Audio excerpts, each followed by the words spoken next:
Hey guys, and welcome to MotorBeam. So I remember a decade ago when the KTM Duke 390 was launched at a price tag of 1.8 lakhs rupees ex-showroom, and with a staggering performance it had, I right away booked it. I still own it and it still gives me that fun factor. Fast forward and Bajaj finally comes out with their flagship Pulsar motorcycle yet. I'm talking about the biggest and the fastest Pulsar yet, the NS400Z. So this is the most affordable motorcycle in its segment. But if we set the pricing aside, does other aspects of the motorcycle excite? Let's find out. So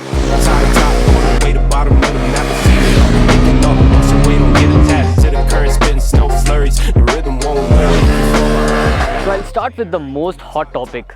That's the design of the motorcycle.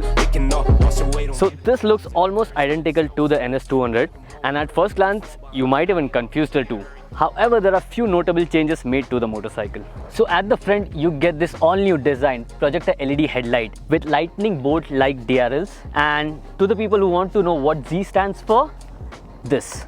The shape of the DRL is Z. And over here you get a 43mm USD fork. These are not adjustable and it comes in champagne gold color.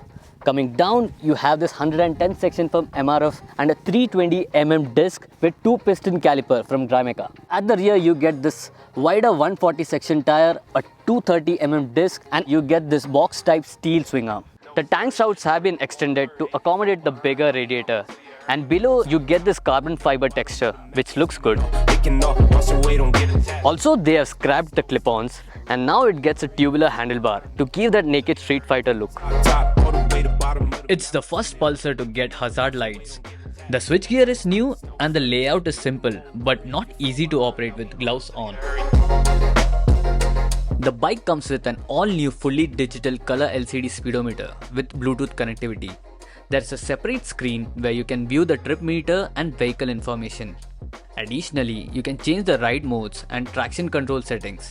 The NS400Z also gets turn-by-turn navigation and a lap timer.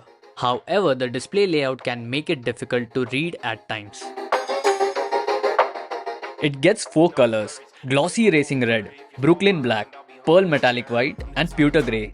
But my personal favorite is the pearl metallic white. The changes made to the bike, it actually gives it a more beefier look. So something I really like about this motorcycle is the exhaust note. It's deep and bassy, so let's hear it out.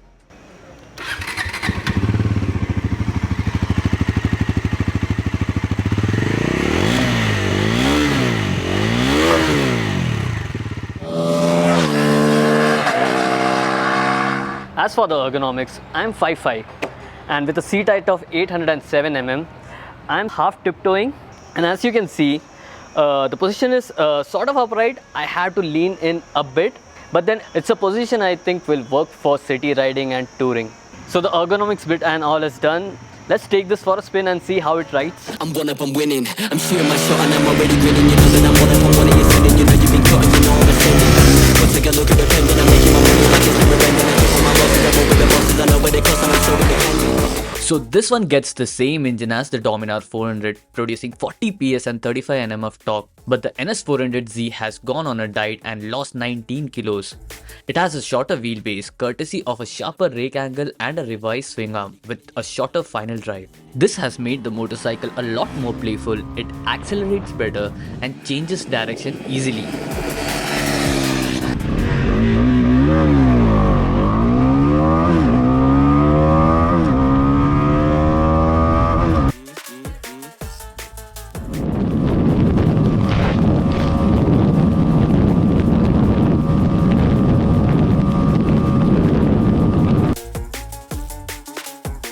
It's the first Bajaj bike to get a ride-by-wire system. Compared to the KTM Duke 390, which has an explosive acceleration from mid to top, the NS400Z picks up speed in a linear manner throughout the rev range.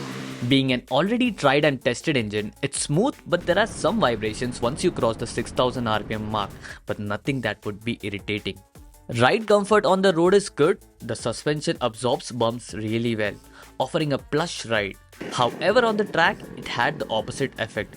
It felt too soft when pushing hard. Undoubtedly, the bike's agility in changing directions is impressive, but mid-corner the bike felt a bit unsettling when pushed. I would have liked it to be a bit stiffer given the excellent chassis and shorter wheelbase. Apart from that, the brakes are adequate and performed well.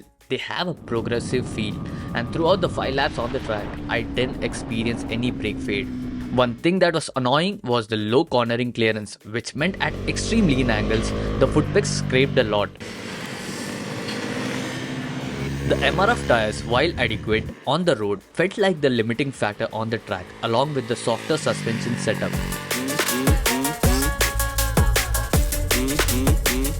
We couldn't test the fuel efficiency due to our limited time with the bike. Bajaj claims 28.5 km per liter, but with my mixed riding during the day, it showed 25 km per liter on the meter. Overall, I can say the bike doesn't excel in any particular area. So can you call it a jack of all trades? I guess you can.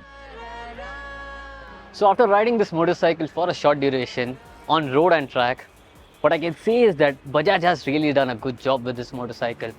And of course, to achieve this pricing, they had to cut some corners, but that hasn't come at the expense of the riding experience. For the price, it's a good city bike, decent tourer, and a not so bad track bike. Is it worth it?